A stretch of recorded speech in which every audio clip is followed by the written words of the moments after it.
અંકલેશ્વરમાં છેલ્લા એક સપ્તાહથી સ્ટોર્મ વોટર ડ્રેઇનમાં કેમિકલયુક્ત પાણી અલગ અલગ રંગના જોવા મળી રહ્યા છે. તો હવે જાહેર માર્ગ પર પણ કેમિકલયુક્ત પાણી વહી રહ્યું છે. એક તરફ ઉદ્યોગ મંડળ અને નોટિફાઈડ રાસાયણિક પાણી મામલે આક્ષેપો નકારી રહ્યા છે, ત્યારે જાહેરમાં વહેતા રાસાયણિક પાણીએ અનેક સવાલ ઉઠાવ્યા છે. ગત 4 જુલાઈના રોજ સી પમ્પિંગ સ્ટેશનમાંથી અમરાવતી નદી તરફ મોટા પાયે પ્રદૂષિત પાણી વહેતું હોવાની ચોંકાવનારી વિગતો પ્રકૃતિ સુરક્ષા મંડળે જાહેર કરી હતી. સંસ્થાના નિરીક્ષણ દરમિયાન ચોંકાવનારો ખુલાસો થયો હતો કે તે સમયે પ્રદૂષણ માપવાનો ઓટોમેટિક સાધનો બંધ હતા, કેમિકલયુક્ત પાણી રોકવા માટેના પંપ બંધ હતા, જ્યારે ફ્લડ ગેટ ખુલ્લો મૂકી દેવાયો હતો. આ ગંભીર બેદરકારી સામે આવતા જ જીપીસીબી દ્વારા નોટિફાઈડ વિસ્તારના સંબંધિત વિભાગને તાબડતોડ લેખિત નોટિસ ફટકારી જવાબ માંગવામાં આવ્યો હતો.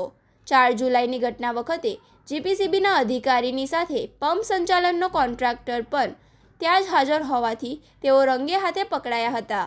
આ સમગ્ર મામલે પ્રકૃતિ સુરક્ષા મંડળના અગ્રણી સલીમ પટેલે જણાવ્યું હતું કે અત્યારે એકબીજા પર પ્રતિ આક્ષેપ કરવાનો સમય નથી, પરંતુ પ્રદૂષણ નિયંત્રણ પર ગંભીરતાની ધ્યાન કેન્દ્રિત કરવાની જરૂર છે. સ્થાનિક સ્તરે એવો અસરકારક અને પારદર્શક ઉકેલ લાવવો જોઈએ જેથી આવી ઘટનાનું પુનરાવર્તન ન થાય.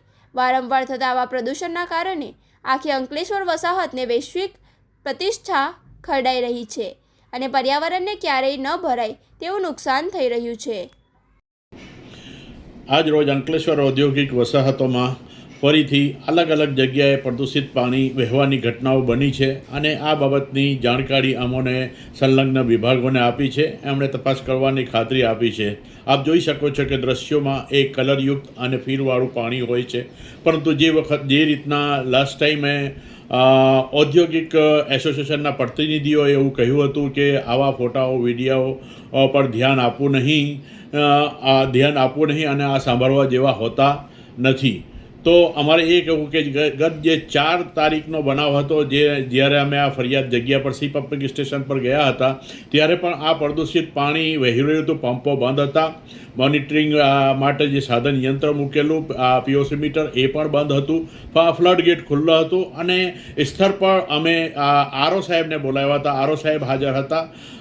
એસોસિએશનના એક્સ પ્રેસિડેન્ટ પણ જગ્યા પર આવી ગયા હતા અને આ જે પંપો ચલાવવાનો કોન્ટ્રાક્ટ જે સ્થાનિક રાજકીય આગેવાન દ્વારા ચલાવવામાં આવે છે તે પણ ત્યાં આવી ગયા હતા. તો તે વખતે જોયું હતું કે પ્રદૂષિત પાણી ખાડીમાં જઈ રહ્યું હતું. તો સ્થળ પરથી જ આ જીપીસીબીના અધિકારીઓ દ્વારા નોટિફાઈડને સખત વોર્નિંગ આપી હતી અને આ બાબતે એમણે નોટિસ પણ આપી છે.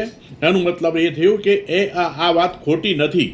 પ્રદૂષિત પાણી ગયું હતું. સંચાલનની જવાબદારી નોટિફાઈડને માથે રાખીને નોટિફાઈડને નોટિસ આપીને છૂટા થયા છે, પરંતુ હકીકતમાં આ પ્રદૂષિત પાણી જ્યાંથી વહે છે તે કંટ્રોલ કરવું જોઈએ. તે કંટ્રોલ કરવાની જગ્યાએ નોટિફાઈડને જવાબદાર ગણ્યા છે.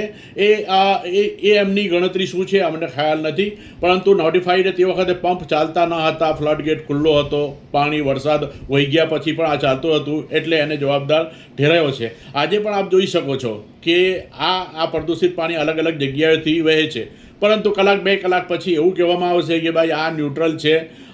તો અમારે એ જોવાનું, આમાં નરી આંખે જે જોવાય છે એ અમને લાગે છે. અમારી નાક કહે છે, અમારી કાક કહે છે કે આ પ્રદૂષણ છે. હા, એમના યંત્રો એવું કહે છે કે પ્રદૂષિત નથી. તો અમે બી એવું કહીએ છીએ કે ચાલો આપણે જગ્યા પર જઈને પાણીના ઘૂંટ પી લઈએ. અમારા કોઈ મિત્રએ પણ કહ્યું છે, અમે પણ એ જ વસ્તુ કહીએ છીએ કે પાણીના ઘૂંટ પીને જોઈ લઈએ કે આ પ્રદૂષિત પાણી છે કે નહીં. અમારી જે મિટિંગો આ જ બાબતોની અંદર એનજીટીના કોર્ટના હુકમ મુજબ કમિટીની રચના થઈ છે, કલેક્ટર સાહેબની સૂચના મુજબ, અને એ અત્યાર સુધી 7 મિટિંગો યોજાઈ છે. લાસ્ટ મિટિંગમાં પ્રથમવાર જીપીસીબીના મેમ્બર સેક્રેટરી અધ્યક્ષ તરીકે પ્રથમવાર હાજર રહ્યા હતા અને એ મિટિંગમાં પણ આશ્વાસન આપવામાં આવ્યું હતું કે આપણું ઇન્ડસ્ટ્રી ફૂલ પ્રૂફ, જે રીતના આપણા એસોસિએશનના અધિકારીઓ કે ફૂલ પ્રૂફ છે, આપણાથી કંઈ પણ જાય નહીં, પરંતુ આ ફૂલ પ્રૂફમાં છીંડા ઘણા છે સાહેબ. તો એને આપણે સાચવવાની જરૂર છે. વાદ વિવાદ આક્ષેપો કરવા કરતાં આપણે પર્યાવરણનું ધ્યાન આપવાનું છે. પર્યાવરણમાં સુધારો કેવી રીતે થાય એના ઉપર જ ચર્ચા કરવી. જેવી રીતના મિટિંગોમાં પણ આપણે ભલે જે હોય તો આપણે એના સોલ્યુશન પર આપણે ધ્યાન આપવાનું છે. અને અમે ફરી એક વખત કહીએ છીએ કે આ જ્યાં પ્રદૂષિત પાણી કલરવાળું છે કે શું છે એ હવે આટલું બધું વરસાદ વહી ગયા પછી બી કલરવાળું પાણી ક્યાંથી આવે છે અને કેમ આવે છે એ એક સવાલ છે.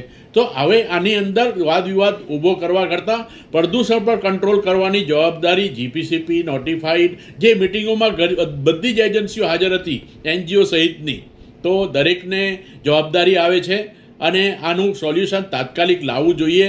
નહીં તો પછી આગળ કોર્ટ કાર્યવાહીનો સામનો કરવો પડે. એના કરતાં પહેલાં અહીંથી સુધરી જાઓ એવી અમારી માંગ છે. Thank you.